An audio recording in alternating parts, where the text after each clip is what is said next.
Hi, my name is SkylarFarrell. I'm a junior here at Texas A&M University Kingsville studying communication sciences disorders. I am from Westco, Texas, and one day plan on becoming a speech-language pathologist in either a children's hospital or a private practice. Today, I will be talking about device-based interactive tools for speech therapy. Today, I'll be talking about what device-based interactive tools for speech therapy is, the different types of device-based interactive tools, different types of device-based activities, technology in speech therapy, and how it's changed over time, the importance of device-based interactive tools, the effects of device-based interactive tools, and caution while using technology. So, what is device-based interactive tools for speech therapy? Device-based interactive tools are electronic systems that process or exchange information and play a crucial role in supporting patient treatment and care. The field of speech-language pathology is increasingly defined by technology. Speech therapy sessions now commonly feature tablets, smartphones, and interactive apps, broadening the range of resources that are available for speech-language pathologists to use to engage and assist their clients. Children generally respond positively to these tools. Additionally, they can independently and collaboratively work with their parents and family members while using these tools outside of the session to continue learning and practicing their skills. Device-based interactive tools can be used during the therapy session when speech therapy is unavailable, at home, during free time, and as an assistant when the cost of speech therapy may be too high. Some different types of device-based interactive tools include augmentative and alternative communication devices, tablets, and computers.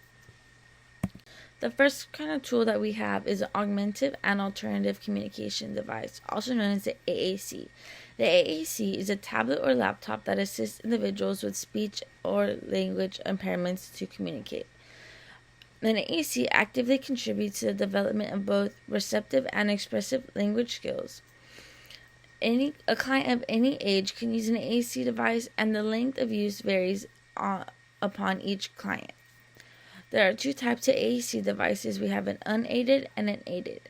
An unaided device involves body language, facial expression, sign language, and gestures, while an aided AAC device can be low-tech, mid-tech, or high-tech. A low-tech AAC device involves methods like pointing to letters, words, or pictures. The mid-tech AAC device utilizes static or one-message displays, while the high-tech AAC device, we have speech-generating devices that dramatically adapt to an individual's communicative intentions, needs, or interests. AAC devices assist individuals in communicating and involve a collaborative learning process for both the user and their communicator, which means finding the right AAC tool is crucial for the client. Next, we have tablets. Children like technology, and using the tablet allows for parents to download apps that help their children while at home.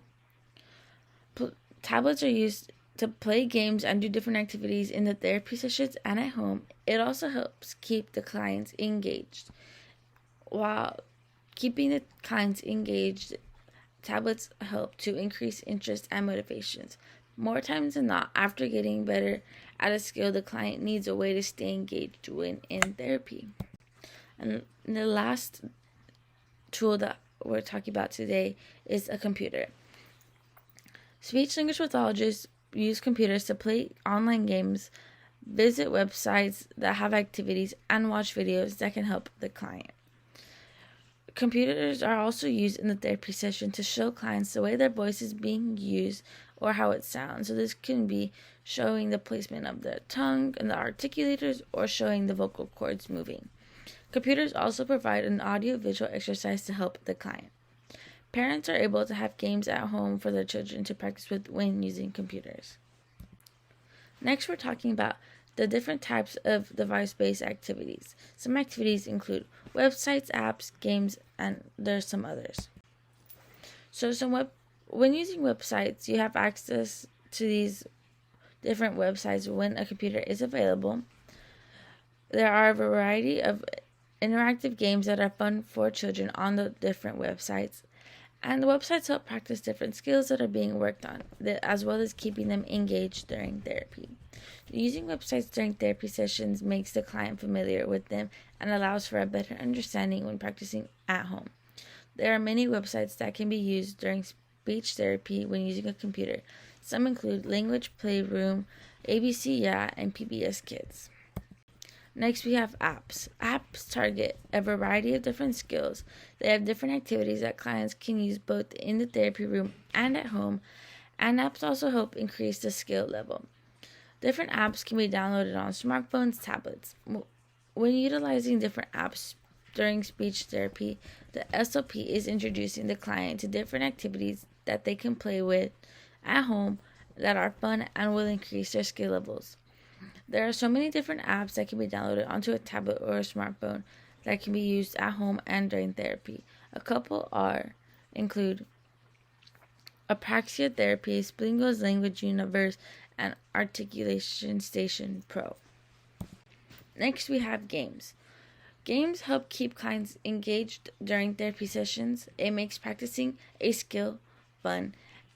Some games include activities that allow children to work on different skills and skill levels. The games also allow the client to be rewarded for hitting a goal or correctly doing a skill. So SLPs play games with their clients during a therapy session to help them work on the skills they are targeting.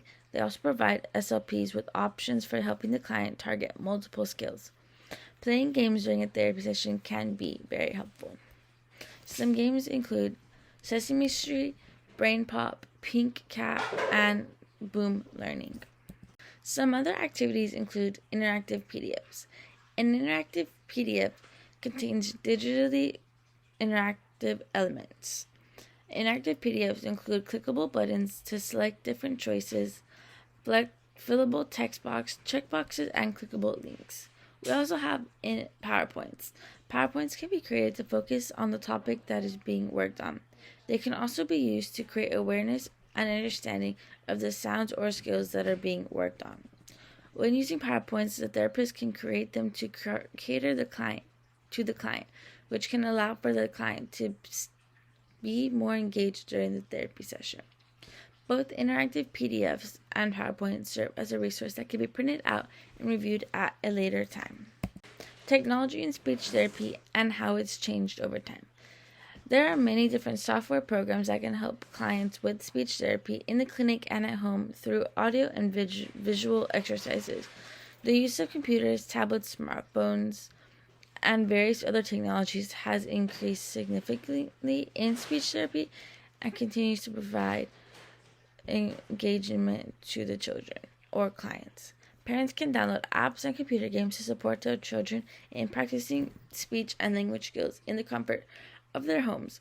Children now have a more affordable access to alternative and augmentative communication devices using apps compared to their dedicated device counterparts.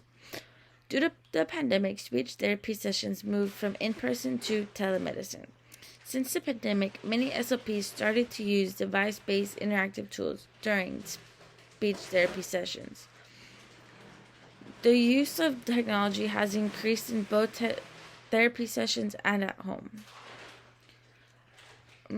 Many clients use device-based interactive tools to continue to practice when they are not in the therapy room.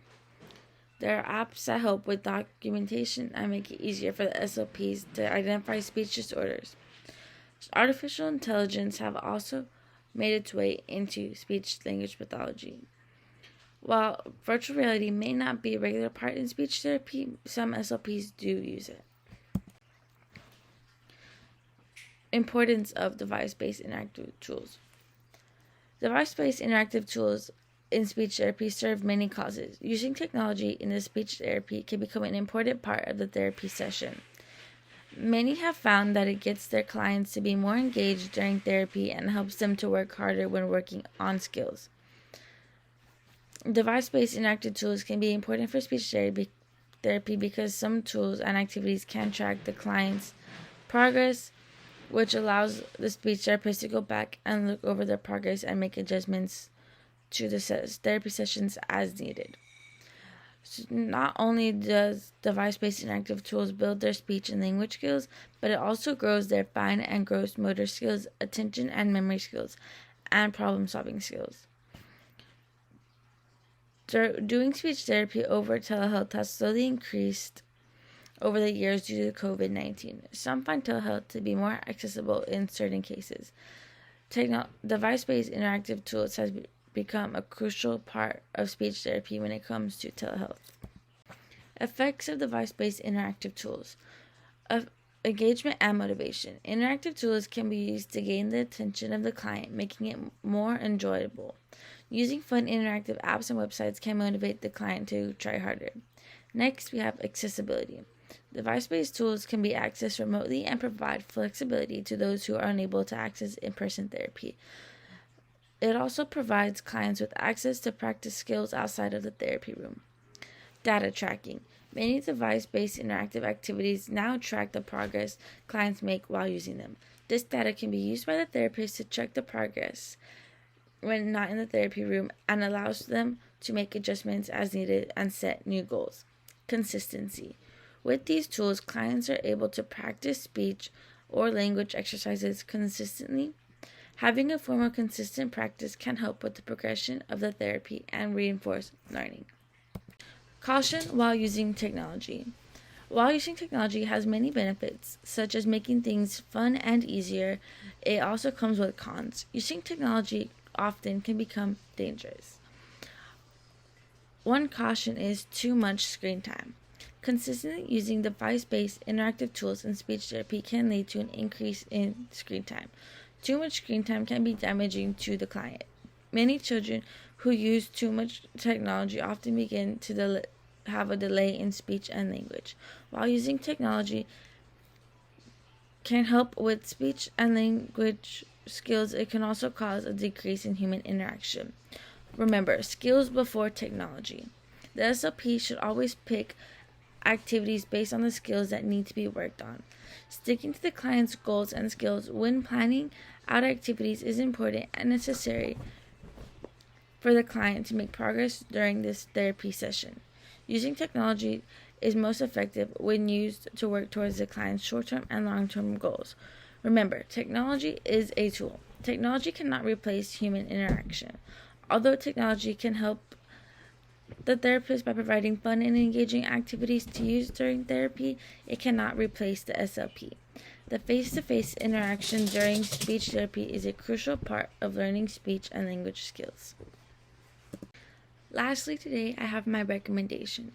Every speech-language pathologist chooses to do things differently, and they have their own preferences when it comes to activities to use during the therapy session. Even though it has its cons, technology can be beneficial and is also a good resource for the client to know how to use. When it comes to using device-based interactive tools during speech therapy, I believe it is most effective when used correctly. I recommend that SLPs do use device-based interactive tools in speech therapy. Using a device-based interactive activity can also push the client to continue practicing the skill being worked on when at home and not just in the therapy room. Thank you.